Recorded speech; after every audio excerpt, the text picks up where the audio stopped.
अब आओ, तुम्हारी नमाज इनकम्प्लीट कैसे होती अगर हुजूर को हाजिर नहीं समझोगे। नमाज पढ़ लिया आपने, सूरह फातिहा भी पढ़ ली, किरात भी कर ली, रुकू भी कर लिया, सजदा भी कर लिया, कादे में आकर बैठे, कादे में आकर बैठे, यहां एंडिंग है नमाज का, नमाज खत्म होने वाली है। अब अत्तहियात पढ़ते हुए आए, अत्तहियातु लिल्लाहि वस्सलावातु वत्तय्यिबातु अस्सलामु, क्या कहोगे? अस्सलामु अलैका। का मतलब होता है आप, अस्सलामु अलैका का मतलब हुआ आप पर सलाम हो। और इतना ही नहीं, अय्युहन नबी, ऐ नबी, सामने वाले को ऐ कह करके पुकारते हैं। ऐ करके किसको पुकारते हैं? जो सामने हो। अस्सलामु अलैका अय्युहन नबी, ऐ नबी आप पर सलाम हो। अब यहां तुम नहीं सोचोगे कि नबी यहां नहीं है तो सलाम तुम्हारे अत्तहियात में बदल लो। आज से अत्तहियात का सलाम बदल लो, यूं कहो, मैं सिखा भी देता हूं, अस्सलामु अलैहि, वहां कहो अलैहि, यानी सलाम उन पर हो। तुम्हारा नबी जो तुम्हारे सामने नहीं है तुम ऐसे सलाम करो। सुन्नियों का नबी, उनके सामने हम कहेंगे अस्सलामु अलैका, ऐ नबी आप पर सलामती हो। सहाबा ने भी यही कहा, ताबईन ने भी यही कहा, औलिया कामिलीन ने भी यही कहा, फुकहा ने भी यही कहा, मुहद्दिसीन ने भी यही कहा। सब पूरी उम्मत ने हुजूर को सलाम पेश किया। कैसे? ऐ नबी आप पर सलामती हो। इसका मतलब है वो अकीदा रखकर सलाम कर रहे थे। नमाजों के वक्त नबी को हाजिर और नाजिर तस्लीम करना होगा। और तुम नहीं मानोगे तो नमाज तुम्हारी इनकम्प्लीट है। हम अल्लाह के नबी सल्लल्लाहु तआला अलैहि वसल्लम के मुतालिक यह अकीदा रखते हैं कि वो हाजिर हैं, नाजिर हैं। अरे अजीजों, कसूर अपनी निगाहों का है वरना आशिको देखो, कसूर अपनी निगाहों का है वरना आशिको देखो। सरे महफिल ही अक्सर मेरे सरकार आते हैं, अक्सर महफिलों की वो रौनक है, सरे महफिल ही अक्सर मेरे सरकार आते हैं। सहाबा इकराम रिदवानुल्लाहि ताला अलैहिम अजमाइन ने अल्लाह के नबी सल्लल्लाहु ताला अलैहि वसल्लम को बनफ्से नफीस अपनी जमातों में महसूस किया है, उनके बाद ताबईन ने महसूस किया है। और जिन लोगों ने हुजूर पाक सल्लल्लाहु ताला अलैहि वसल्लम को देखा है, तो अगर वो हाजिर और नाजिर ना हो, हाजिर नहीं हो सकते तो कोई दूसरा देख कैसे सकता है? हाजिर ना हो तो कोई कैसा देख सकता है? अजीजा ने गिरामी, जो अकीदा ये फैलाया गया था, अब इसका पोस्टमार्टम भी देख लें आप। किसने ये शुरू किया था कि रसूल मरकर मिट्टी में मिल गए, मुआज़ल्लाहि रब्बिल आलमीन, वो न तुम्हें देख सकते हैं, न तुम उन्हें मांग सकते हो, पूछ सकते हो। कल जो बात मैंने बताई थी, मुस्तशरिकीन जो यहूद और नसारा इस्लाम को पढ़ते हैं और इस्लाम में शक व शबह डालने की कोशिश करते हैं, उन्होंने ये शोशा छोड़ा था ताकि उम्मत रसूल से दूर हो जाए। इसलिए कि तुम्हारे अंदर जो सबसे बड़ा पावरफुल और सबसे बड़ा मजबूत अकीदा जो है वो अपने रसूल को लेकर के है। इसलिए कि यहूदी इस बात का एतराफ़ करते हैं, इन्हें मार दो, इन्हें कत्ल कर दो, इनके घर लूट दो, इनको जिला वतन करो, ये सब बर्दाश्त करते हैं, लेकिन ये अपने नबी की अजमत पर आई हुई बात को बर्दाश्त नहीं करते। आज भी दुनिया इस बात को मान रही है। इनके अंदर अगर कोई चिंगारी बाकी है जो इन्हें जमा करती है तो वो रिश्ता रसूल है, मोहब्बत रसूल है, अजमत मुस्तफ़ा है। और यही चीज खत्म करने के लिए वो एड़ी चोटी का जोर लगाए हैं।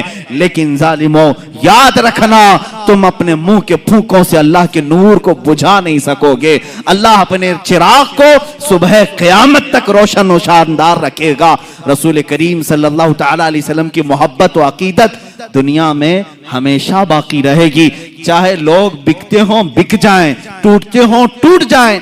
आज ही किसी साहब ने मेरे सामने ये तज़किरा किया, आइंदा आने वाले हालात बड़े ख़राब हैं, लोगों को ख़रीदा जा रहा है, अपनी पार्टी में लेने के लिए पैसों की लालच दी जा रही है, ओहदे दिए जा रहे हैं। मैं कहता हूं मियाँ होने दो, जितना तलछट है, जितना कचरा है, छटने दो। इसलिए कि अल्लाह रब्बुल इज्जत का ये उसूल है, वो अपने नबी के गुलाम बिल्कुल प्योर रखना चाहता है, वो खालिस रखना चाहता है। जो बचेगा वो यहां भी साथ रहेगा, वहां भी साथ रहेगा। मेरे अजीजों, तुम अपनी मुकद्दर का फैसला कर लो। बिकने वालों में हो या रसूल पाक पर मिटने वालों में हो। तुम अपनी जिंदगी का फैसला सीख लो, चंद सिक्कों में अपने आप को बेच दोगे या जन्नत के नाम पर अपने रसूल पर अपनी गर्दन फिदा करोगे। दोनों ऑप्शन तुम्हारे पास आज हैं। आज दुनिया इस तरह के अकीदे लाकर हमारे दरमियान जो डाल रही है, वाहिद मकसद है कि रसूल की अजमत इनके सीनों से निकल जाए, ये रसूल को हल्का समझ ले। जैसे लोगों ने कहा, ये बातें किसने कहा था? कुरान कहता है नबियों के बारे में पहले की उम्मतें क्या कहती थी? वक़ालू मा लिहाज़र रसूल याकुलु त्तआम व यमशी फिल अस्वाक़। ये रसूल कैसे, ये खाना खाते हैं हमारी तरह, बाजारों में फिरते हैं हमारी तरह, आम बशर हैं। उन्होंने यही कहा था पहले की कुफार और मुशरिकीन ने। आज भी उनकी बोली कुछ लोग बोल रहे हैं, रसूल कुछ खास नहीं है, वैसे ही हैं जैसे इंसान थे, उनको अलग से कोई पावर नहीं था, अलग उनका कोई इख्तियार नहीं था।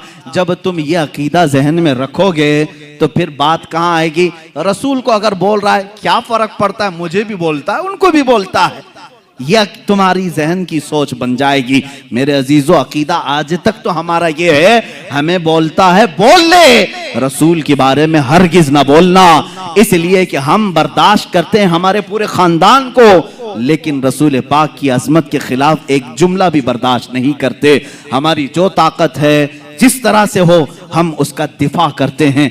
अभी अभी सुनने में ये आ रहा है, फ्रांस की हुकूमत ने फिर रसूल पाक सल्लल्लाहु ताला अलैहि वसल्लम के गुस्ताखी के कार्टून बनाने और तौहीन आमेज लहजे में हुजूर पाक सल्लल्लाहु अलैहि वसल्लम पर डिस्कस करने के ये मनाजिर आम किए। किसी बिल्डिंग पर उन्होंने एक खाका लगाया, स्कूल में एक टीचर वहां पर हुजूर के स्केच बनाता था, कार्टून बनाता था, और वो तो जहन्नम वासिल हो गया। एक बच्चा ही उसको कत्ल कर दिया, मार दिया, खत्म हो गया। और गुस्ताखे रसूल की यही सजा है, दुनिया में भी और आखिरत में भी। दुनिया में तो तुमने पा लिया, ये तो सिर्फ अल्लाह ने इसलिए दुनिया में किसी को इस तरह की सजा दिलवा दी ताकि हम जैसे आशिकान रसूल का कलेजा ठंडा हो जाए। बाकी उसकी जो सजा है वो तो हम जी भर करके आखिरत में देखेंगे, जी भर कर देखेंगे गुस्ताखे रसूल की जो सजा है। अजीज़ान गिरामी वक़ार, मैं तुम्हारे ईमान और अकीदे के मुतालिक ये कहना चाहूँगा, आज फिर से उम्मत पर वही हाल आया है जो चंद सदियों पहले स्पेन पर दोहराया गया था।